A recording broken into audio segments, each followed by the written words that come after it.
Thanks, everybody. My name is Margo McDermed. I'm a state representative for the 37th District here in Illinois. So that's parts of Frankfort, Mokena, New Lenox, Orland Park, Tinley Park, Lockport, Homer Glen, and a little tiny bit of Joliet. I was first elected to that position 3 years ago, so I'm halfway through my second term. And Dave asked me tonight if I would talk to all of you about how a bill becomes a law, with particular attention to how you all can interact with the process. And I don't know about you, but it's been a long time since I took civics class. I think we took it in 4th grade when I think nowadays it's 5th grade, right? But anyway, it's been a long, long time. So I really was not aware of all the ins and outs and just how difficult it is and how many moving parts there are to the process until I got down there and tried to learn it myself. And until you've been through the whole cycle, which is January when we start working through May 31st when we're supposed to be done with our budget, it's pretty hard to understand how intricate the process is. Now, I thought for an example that we would use tonight, I would use not a gun bill, because if I use a gun bill, you guys want to all get in the weeds and talk about all the little details about the bill, and we'll lose the process worrying about the substance of the bill. So, and the other reason I don't want to use a gun bill is that really since I've been there, no gun bills have gone through the legislature, because concealed carry and the decades-long process that resulted in Illinois having a concealed carry was before I got there. So, and one of the things that you'll see happens is once a decision is kind of made and a big bill like that passes, they don't want to revisit that. In particular, Mike Madigan doesn't want to hear about it anymore. Like school funding, we had a new school funding formula in August. You won't hear about another big school funding change for a long, long time. The last one was between 20 and 30 years ago. So that's one of the things that kind of happens with these. So the example I want to use is the example of the Beagles. And the way this Beagle bill came up is a way that a lot of bills come up. A constituent of mine, someone that lives in Mokena, adopted a Beagle that had been used in a lab for research purposes. And she found out that there's a nationwide movement to make sure that when these Beagles are done being used for experiments, that they be put up for adoption, as opposed to what often happens or has happened in the past, which is they are euthanized, whether or not they're in good or bad health.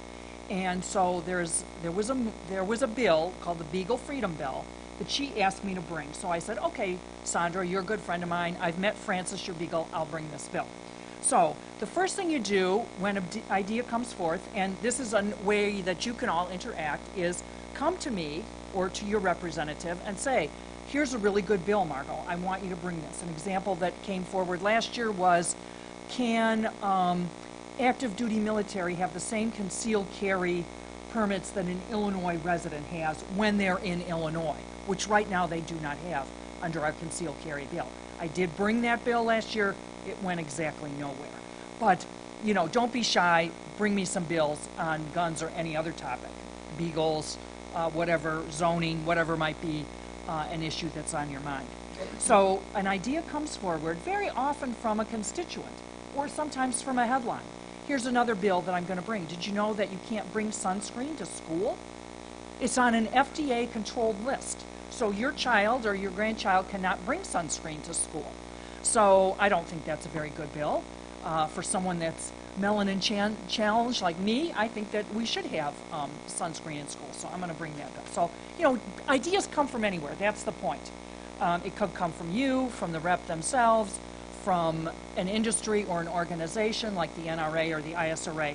And then I have staff.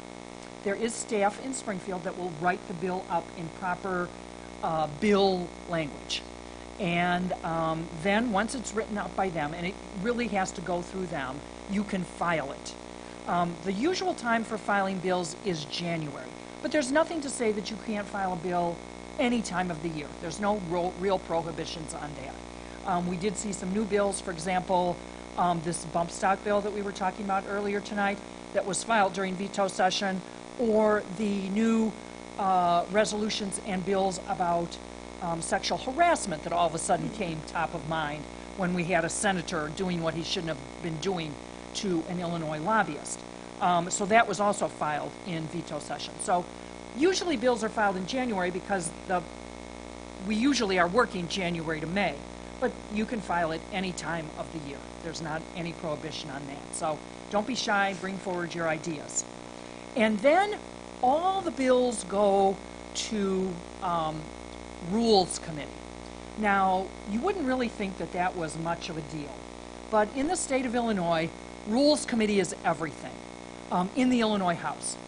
Rules Committee is where Michael J. Madigan, the Speaker of the House, and his staff literally read every bill, literally try to find out what's behind every bill, and make a decision about whether that bill is going to be assigned to a committee or whether it's just going to sit in Rules Committee forever. Most bills,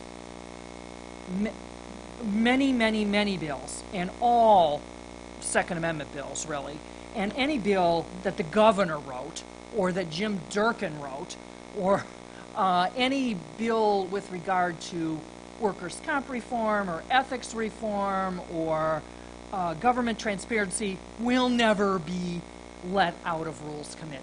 So that's the first hurdle, is your bill going to come out of Rules Committee and get assigned to a substantive committee?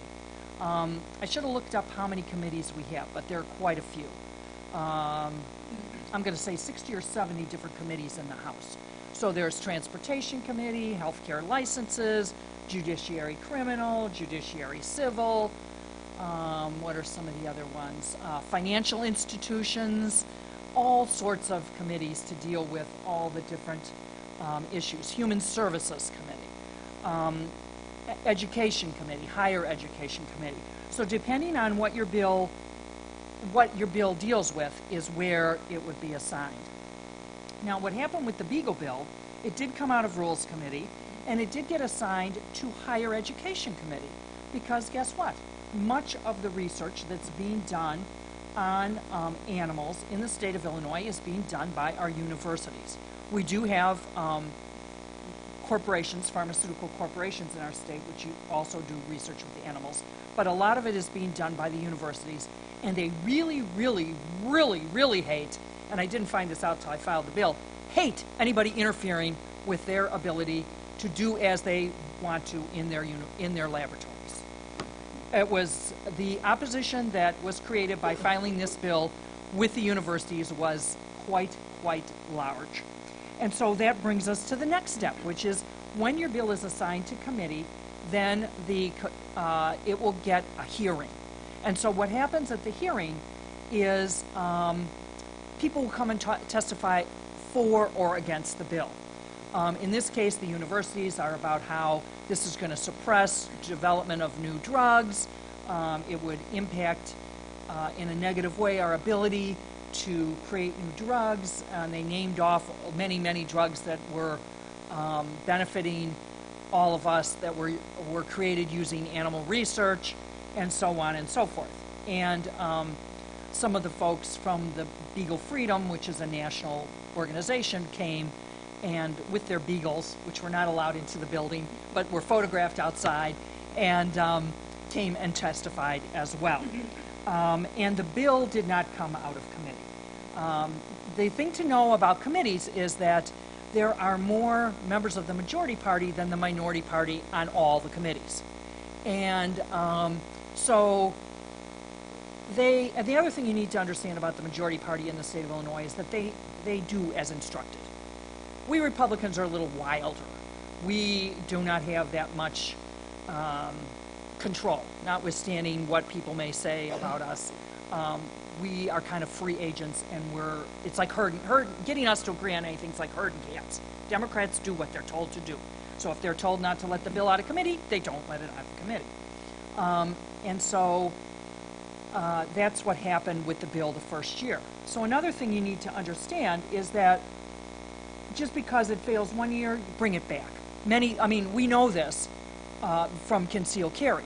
You don't let one defeat knock you down. You come back, tinker with it, bring new allies, bring pressure, figure out what the what points of influence you have and leverage you have to bring your bill forward. So just because it doesn't have a favorable reception the first time is not a reason to let it go. So fast forward to the next year, and the bill, in the meantime, some of the lobbyists, we'll come back to lobbyists in a minute, worked over the summer with the universities and got language that the universities agreed on. So this last year, the bill was filed again with some changes, and because it was now an agreed bill where there was no opposition to the bill as it was, it came through committee. Once it passes through committee, then it goes onto the floor of the House. Every bill has to be read 3 times. I'm not exactly sure why that is. I think back in the very old days, they were literally read 3 times so that the legislators could listen to them. Nowadays, because of computers and so on, nobody listens. They actually don't read the bills when we're there. They read the bills on days when we're not there. They do read them into the record, but we're not sitting there listening to them. If you want to read the bill, you go online and read the bill. But I think in the old days they actually used to sit and read the bill. So they have to be read 3 times in order for them to be passed. And then when your bill comes up on 3rd reading, it's your job to stand up and talk to the bill. In other words, there are 118 of us representatives, persuade the other 117 to vote for your bill. Having said that, almost no one's vote is changed on the floor of the House. Before people get to the floor to vote on a bill on 3rd reading, you know what you're going to do on that bill, because the lobbyists have been in to talk to you. Your constituents have called you, written you, emailed you, visited your office and told you, Margo, we hate that bill. Margo, you have to vote for that bill. Or Margo, we're never going to vote for you again if you support that bill. So you've already made up your mind by the time you get to, usually to the floor of the House. And I promised to talk about lobbyists, so I will.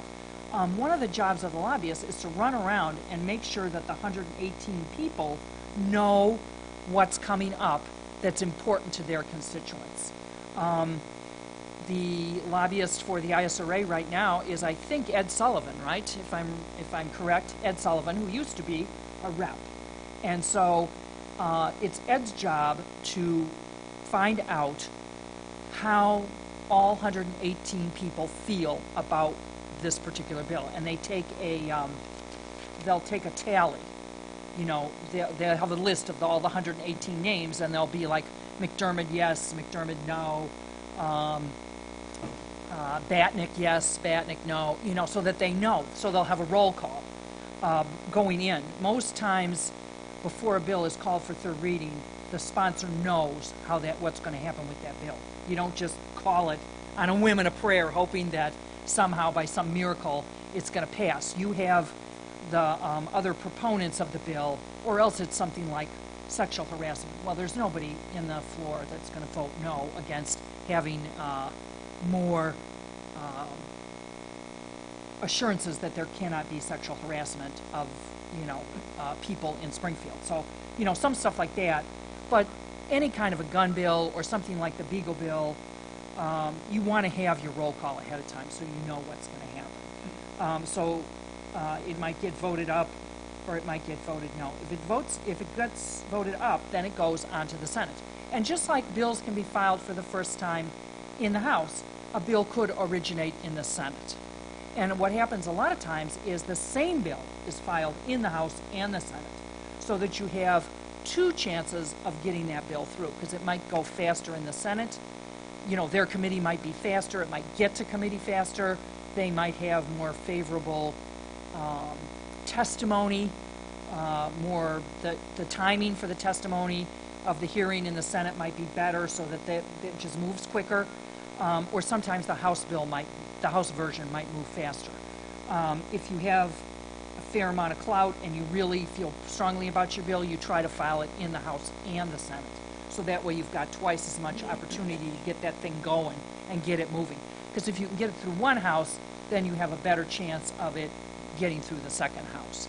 So you want to try, that way you've got, it could get through the Senate first and then go to the House, or it could get through the House first and then go to the Senate. If you only file it in one, it's only got one chance. You have the same procedure in the Senate with committees, although I will say this, I don't think the Senate is quite as obnoxious about Rules Committee. They actually are, President Cullerton is not so autocratic and controlling, and many more things come out to committee, and they're a little bit more open to discussing ideas. In the House, we don't necessarily even discuss ideas. We just, some things you just can't even discuss. They can't even be going into committee because it's just so, anathema to the Speaker. They have a little bit, it's smaller, it's more intimate, it's more, I will say they're more cooperative. In the House, we're very confrontational right now. It's, pitched war between Rauner and Madigan. The Senate is not quite so, they're pretty partisan, but not quite so much. They are a little bit more collegial, a little bit more, we don't do any compromising in the House, really, but they do a little bit more over in the Senate. So that's what the process is. In order for it to go to the governor, it has to be passed by both the House and the Senate. And if if either the House or the Senate makes amendments on what came to it from the other place, then it has to go back to the first place. And then if the Senate amends a bill that we sent to them, we have to vote and approve the amendments. Otherwise, it does not go to the governor, and vice versa. So you can't have two different versions of the same law. It has to be the same version.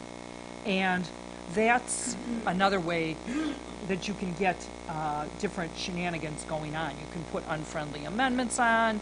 You can put poison pills on that the other, either the House or the Senate will not approve, and generally play politics in that way. Now, sometimes it's just an amendment that's an improvement or something that is necessary for everyone to agree and be able to move forward. So sometimes it's a good thing and it's an improvement to the law and to the bill, and sometimes it's just a way to kill the bill so that they get another crack at killing the people who didn't want the bill. So the second time around, because the Beagle bill was then an agreed bill, it only at this point covered the universities, not any private pharmaceutical companies. And the universities were all in agreement on what the bill should contain, which basically is that if their veterinarian agrees that the dog or cat, it applies to cats as well, is in good health, then it will be put up for adoption in a program created by the university itself. They did not want, like, PETA or somebody being in charge of the adoptions and saying who could be adopted and who couldn't. So as long as their vet gets to do it, then that's what happened, and that's what was passed, and that is what was signed by the governor. So it sounds kind of straightforward, and although complicated and with many steps. It can be very difficult because a lot of bills that are proposed by Republicans, or bills on topics that the Speaker doesn't want to agree with, for example, pension reform or workers' comp reform or more transparency in government, never see the light of day, are never debated. One of the biggest surprises and disappointments to me when I was elected and went down to be a legislator in Springfield is that we actually never talk about any really essential items. Anybody who lives in the state and reads the newspaper or listens to the evening news knows what our issues are here. We need to work on the high cost of our government pensions. We need to do something to reduce the cost of our workers' comp program, which every single employer in the entire state says is a broken system that's too expensive, and this workers' comp system, don't forget, applies to counties and, you know, our local police departments, not only private employers, but all our government, state and local agencies. When I was on Will County Board, it was a huge expense.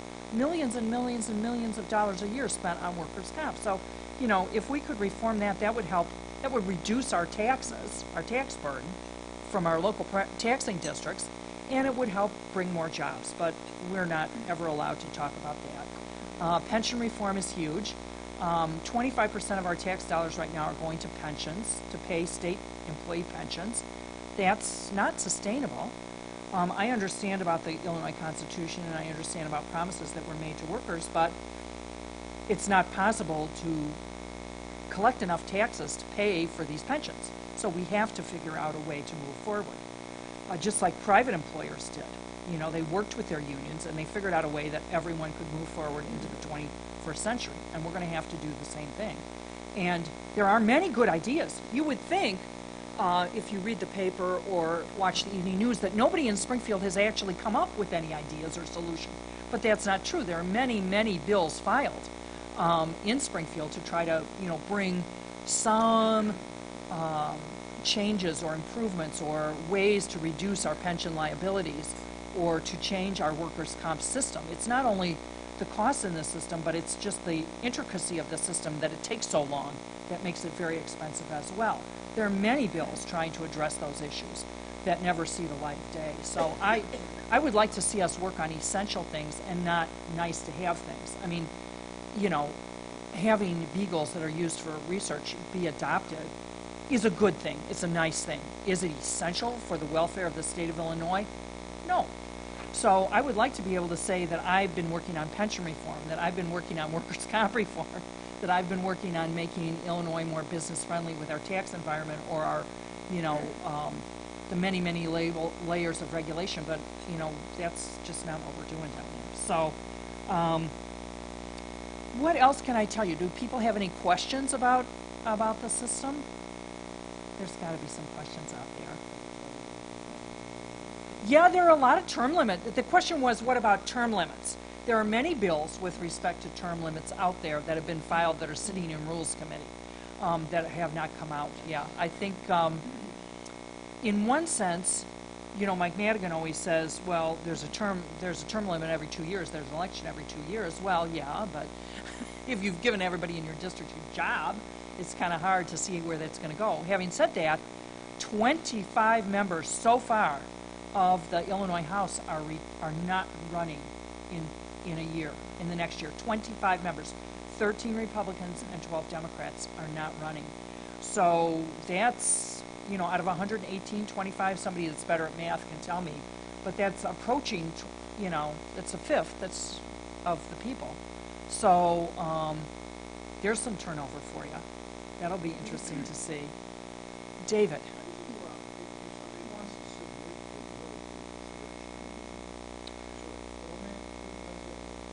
Well, the question is, how would you submit a bill idea to me? Here's how bill ideas are submitted to me. People come up to me here at the meeting and tell me, Margo, I think it would be a great idea too. I actually was at a meeting about 6 weeks ago, and somebody came up to me with this super great idea. Why don't we have the coroners, or the funeral directors was what she said, send copies of the death certificate to the county clerks who maintain the voter registration files for each county in the state of Illinois, so they can take, you know, John Doe or Jane Doe, who's just deceased, off the voting rolls. That's a genius idea. Why didn't I think of that? So, you know, that's the kind of thing. And she just came up to me after a meeting and suggested that. So, you know, I'll give you a number after the meeting, or you can come up and give me your ideas here tonight. People call me up with ideas. People send me emails with ideas. I've had several business people come in with ideas about how to reduce the intricacy of the regulation that we have on business here in the state of Illinois, to kind of streamline some of the regulations. And I brought 2 of those bills. They didn't go anywhere last year, but it caught the notice of the regulatory authorities in the state, and also the other members of the industry that was being regulated. One case was liens, loan company liens, and also contractor liens, mechanics liens on property. And the other one was a mortgage loan processing issue. And I think both of those are going to come back. They're going to be redrafted to take into account some of the opposition or the points that were raised by the opposition last year and brought again this year, probably with a better result. So just because it wasn't successful the first year isn't a reason to let it die. Let it come back and, take into account what people were saying against it and revise it and bring it forward. So those are some of the ways. Sometimes I get ideas reading the newspaper. Like I filed a bill saying that you cannot be the leader of a political party in the state of Illinois and a legislative leader. When I read in the newspaper that the only place in the entire United States where one of the legislative leaders of their state house was also a political party leader, and that's Mike Madigan and the Illinois Democrat Party, which I did not realize. I mean, we don't know what we don't know in Illinois because we're just here. And, we've been living in this kind of, I would even say 1960s political machine environment for so long, we don't even understand that nobody else lives like that. So I brought that bill. That will never come out of Rules Committee, but it was a good bill to bring because, it highlights one of the problems that we have here in the state. And so that was just from reading the headline. The sunscreen was the same thing.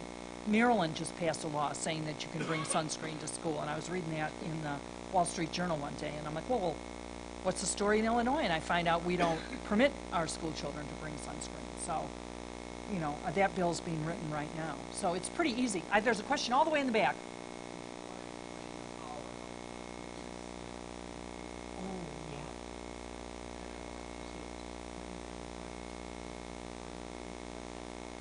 Witness slips come along for committees.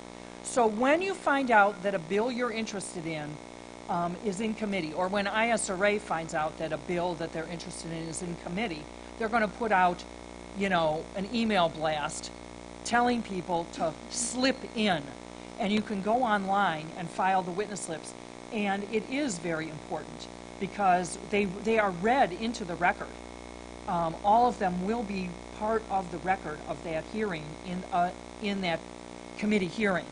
I think a lot of the gun bills are in judiciary criminal, aren't they? So, when they have a hearing about a gun bill, then all those names. Now, again, like the first, second, and third reading of the bill, they don't do it while the reps are there. Because, if there's 500 slips, nobody wants to sit there while they read those in. But they will sit there afterwards, the staff, and read them into the record. And the chairman of the committee will get up and say, I have 500 opponents, and with your permission, we'll read them in after. Or I have 500 proponents. So I would say they're very powerful. I would say going to Springfield and lobbying. When there's a big bill and there's a lot of people there about an issue that are crowding the halls and you can't get from my office over to the Capitol, and when, people are coming, like on our iGold Day, when everybody comes to my office and they leave me the postcard on my desk, because I'm usually either in a committee meeting or on the floor, although sometimes I see people there. That's important. We want all the representatives to know who's watching them. It's very powerful. And we have staff, we have secretaries that they keep a tally. They'll take your name and where you live. And if I'm just trying to think. On this, I think I mentioned this earlier, I probably had maybe 70 contacts about no bump stock regulation, and I had 2 for bump stock regulation. That's very informative. Most representatives vote their district. So, and I think that's kind of important to realize. On some things,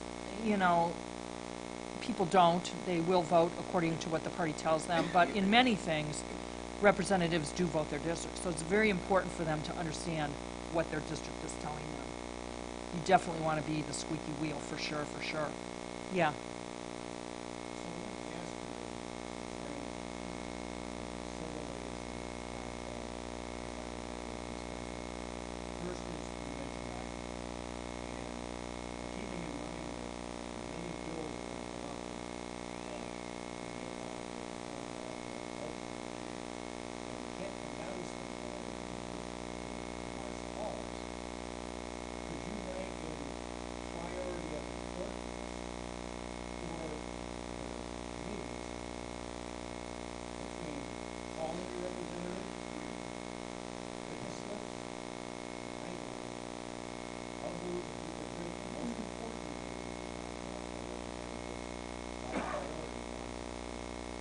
Well, a little bit of it is timing too. So when a bill is in committee, you know, contacting people, your representative, if that person is not on the committee, is kind of irrelevant. So, you know, if the bill is still in committee, then you would definitely want to do a witness slip and find out who the committee members are, maybe, and contact them. Or, and figure out who maybe some of the pro or negative members of the committee might be. And you can find out who's on any committee. There's our website that really has a ton of information is called ilga.gov. ilga.gov, IllinoisGeneralAssembly.gov. And it's got a list of all the committees and who are the members. And then when you click on the member, it shows their address and their phone number. So, yeah. Until the bill comes out of committee, that's the most important place to, because, you know, if I'm not on the committee, I don't know about that bill. You know, I'm on 6 committees. There are 60 committees. So I don't know what's going on in the other 50, you know, unless it's some humongous bill that everybody knows about. But most of the day-to-day bills I won't know about until it comes onto the floor. So let's just put this as Yeah. Yeah. So let's prioritize only contacting committee members, not just you if you're not on the committee, but committee members of that are going over that particular piece of legislation. And, you know, I think it's important, you know, I think particularly with gun issues, I'm going to walk back a little bit what I said. I think it's really important for this group to be on top of all the bills at all, you know, a lot of the time. Just because of the nature of this, of the Second Amendment and all the attacks on it. You guys need to be really vigilant at all times in the process. So, you know, I think people that aren't on the committee and that aren't going to see the bill, one of the problems we've got with a lot of the, well, the anti-gun bills tend to fly through committee, right? You know, our bills, so you need, yeah, I mean, yeah, if you catch it early and it's still in committee, contact the committee members and make their life a living hell. But, you know, it's going to come out because it's going to be a partisan roll call, which means the Dems are going to vote yes, and the R's are going to vote no. And so it's going to fly out onto the floor the first week. It'll be called the first week, and it'll fly out onto the floor. And so then get with everybody. Most bills sit in committee for a month or two. You know, but the bills that they want to use to beat us over the head with will fly right out. And the other thing that they do is the speaker has an unlimited ability to substitute committee members. So let's just say that on a committee there are some downstate Democrats. You know those downstate Democrats have to be pro-Second Amendment or they will never go back to Springfield again. So they will be substituted out of committee. And they will not be there to vote, you know, so that they can't vote no. They'll just say, you know, I'm sending Kathleen Willis up there. She's your #1 opponent in the Illinois House. We're just going to send Kathleen Willis into that committee to vote instead of Brandon Phelps or Jerry Costello. You know, that's the kind of thing. And that's what they do with all the bills that they want to, so that, you know, when I say Democrats do what they're instructed, even if they wanted to do something different, they don't have the opportunity because they get substituted out of committee.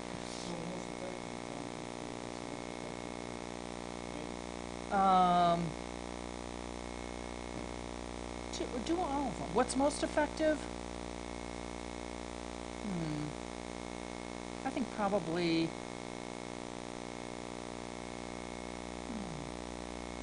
Because everybody tallies the phone calls are pretty effective, I think. Witness slips are, you know, I don't know how hard I've never filed a witness slip. Are they hard to do? Yeah. Just file a witness slip. If they got 500 witness slips, that tells them something. Yeah. Yeah, yeah. Nobody, I mean, and the secretaries freaking hate it, you know? And you know, if your staff is in a bad mood because, you know, they did. One thing that every single job in the state of Illinois, and I hope 97% of all jobs are union jobs. So all the secretaries, you know, they are working 8:30 to 4, And by 8:30, I mean 8:30. I don't mean 8:28. And by 4, I don't mean 4:05, okay? And they get there, what do they get, 45 minutes for lunch? So, you know, let's just say their work ethic is not, I'm not saying that they don't do their work. They do their work, but that's all they do. And so if you make them work really hard on a given day, as opposed to just kind of having an average day and answering 10 phone calls,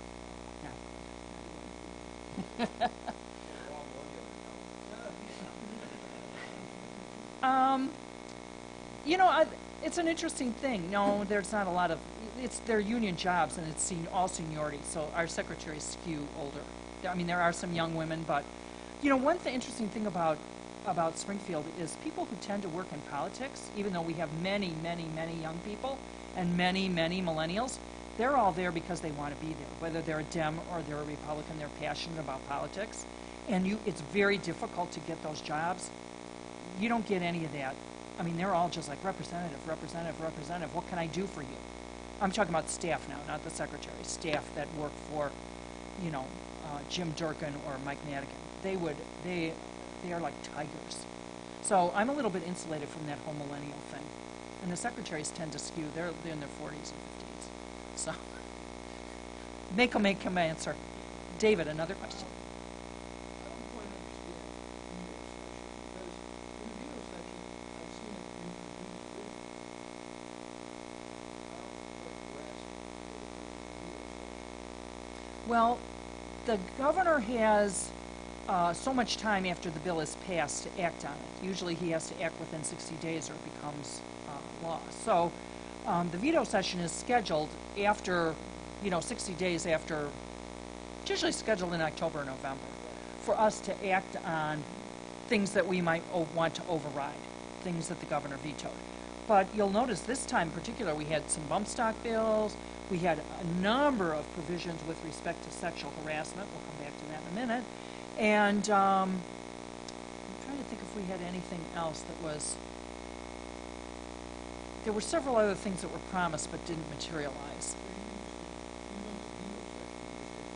You can introduce a bill any day, really. But it still has to go through the process that I've outlined. And Rules Committee and Executive Committee don't always meet. Like in August, they don't meet. So your bill's just going to sit there. And there is a lot of fast and loose playing with the time requirements for bills that are chosen bills. For example, the bump stock bill, or the other bill I'm thinking of is the right to work bill, where they're trying to get rid of what happened with what town? Lincolnshire, whoever voted to have right to work in their village, and the bill was filed to criminalize if village officials, elected officials, mayors, and trustees vote to have their village be a right to work village. It's a misdemeanor. That was the bill that was filed and that was heard. I mean, that's a crazy bill to take away local control like that. But anyway, then it flies through rules. There's a special meeting called of the committee, and some of the timelines, because it's not written on here, but there are timelines. There has to be an hour between when it's discharged from committee and when it's read the second time, and then there has to be some more time before it's read for a third reading. They'll just waive all those timelines. But that's completely within the speaker's discretion. God forbid that any Republican would ask for any time lines to be waived at the speaker's discretion. Every rule, and we have a good-sized rule book with, I think around 100 rules in there, is at the speaker's discretion. So, if you try to use the rules to try to, get something discharged, say, for example, there's a rule that says you can get something discharged from a committee, but that's at the speaker's discretion, too. So, yeah, it's a problem. Nikki. Oh. Okay, shell bills. That's a really good question. So every year, every January, a whole bunch of bills are filed that are called shell bills. And Speaker Madigan gets, I don't know, maybe 200. Jim Durkin gets 200. Cullerton gets 200. And Bill Brady, the Senate Minority Leader, gets a couple hundred. And what they do is it's a bill that'll, let's just say, I don't know, I'm trying to think of a really obscure bill, but let's just say, I don't know, the bill that sets the holiday schedule for the state, what day we're going to celebrate Veterans Day on, or something like that, say. And they'll say, in the first paragraph, line 3, we're changing the comma to a period. That's what the bill is. And then it's a shall. And it'll be, most of them are punctuation changes in existing laws. And, or they'll change a capital to a lowercase letter. I mean, it's just some kind of grammatical change like that to an existing law. And those will just sit out there. And then later on in the year, if you need a vehicle, and, you know, Jim Durkin also has, and Bill Brady also are given, you know, a couple hundred shell bills. So if there's some late breaking something, for example, this sexual harassment thing, you know, you can just put that on a shell bill. And another thing that happens is the Senate will pass a bill about something, and we'll just take it and shell it out and use it for our own purposes. So that happens too. And that's a lot of the bills that you saw in veto session were shell bills that were used that way.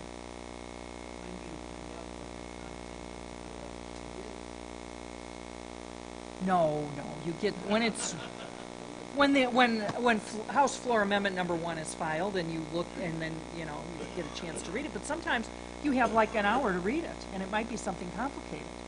I mean, it's bad. It's, you know, there are some big things that you don't, the budget, for example, that we didn't have a chance to read. We're only now finding out some of the crap in the budget. It was bad. Other questions? Do we have, because I think we're right. Doug.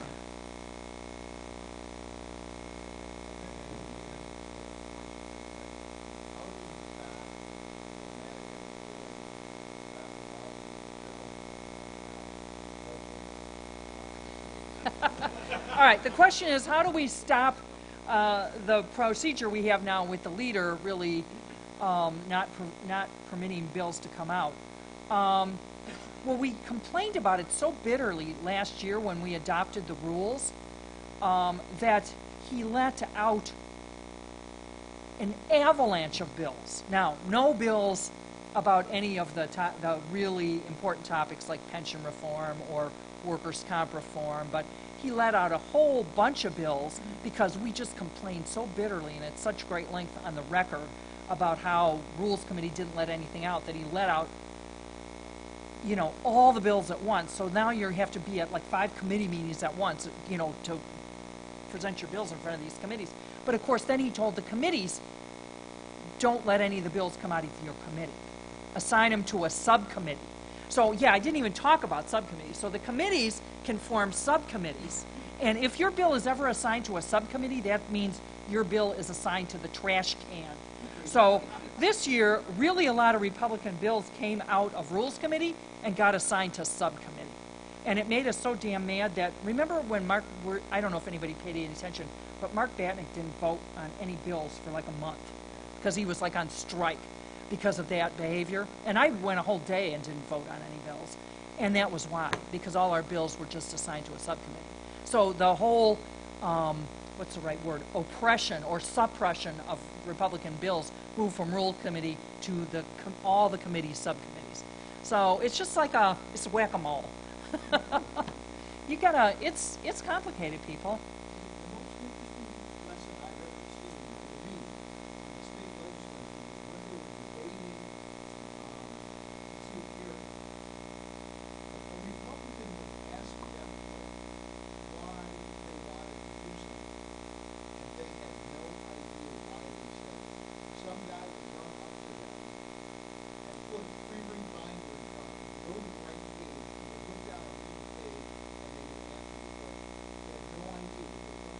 That's quite frequent. A good example that happened last week was this bill that I had previously mentioned about right to work, about banning right to work, a village making its village a right to work village, and that being a misdemeanor. And the sponsor of that bill was a guy named Marty Moylan, who's a representative out of Des Plaines. And literally the staffer, the Democrat staffer, was standing in front of Marty telling him what to say. And Marty was reading lips and repeating that as the answers to the questions. This is quite common on the other side of the aisle. There isn't any Republican that I've ever seen that needed to have a staffer in their ear answering the questions for them. And sometimes we'll just, if you ever watch often enough, sometimes we'll call them on it and we'll say, would you just like to have your staffer answer my questions, Representative? And, you know, then they'll, so it's not uncommon on their side of the aisle for them. And a lot of times the person who brings the bill is not the person whose idea the bill was, but the person who needs to be the sponsor of that bill for that person's reelection mailers. So that's why you saw Marty Moylan, because, you know, it's a very conservative area, so he's got to have some, and that's why you have people that really shouldn't be sponsoring any complicated bills as sponsors of bills.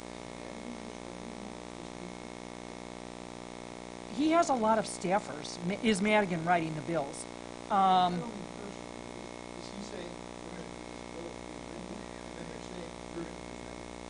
Yes, that's exactly what happens. Madigan figures out with this. Look at all this sexual harassment stuff. Why did Michael J. Madigan all of a sudden jump on sexual harassment? Is it because he's so worried about the women in his staff? That's a rhetorical question. I think he probably knows what's in those 27 complaints. I think that's why he's out ahead of that so quick. And why he had so many male members of his team talking in favor of that bill. What's that all about? Very interesting. Not that I'm, not going to vote for those bills. Certainly, we shouldn't have sexual harassment on, anywhere in the state capitol. But, that was all political. All political. It's a real. If you weren't already cynical when you get to Springfield, you will be cynical. And you got to have a hide like an armadillo. So to have that job. And you can see it's complicated to learn. I feel that after being there 3 years that I have a good grip on what's happening.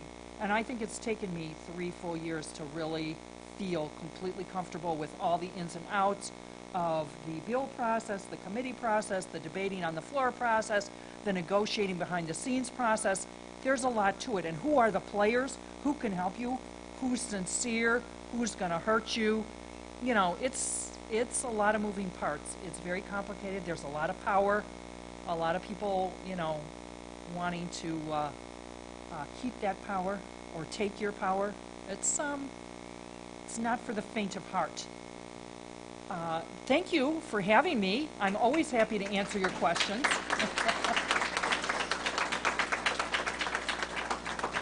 And I'll have Dave passing out the numbers for your bill ideas. Thank you.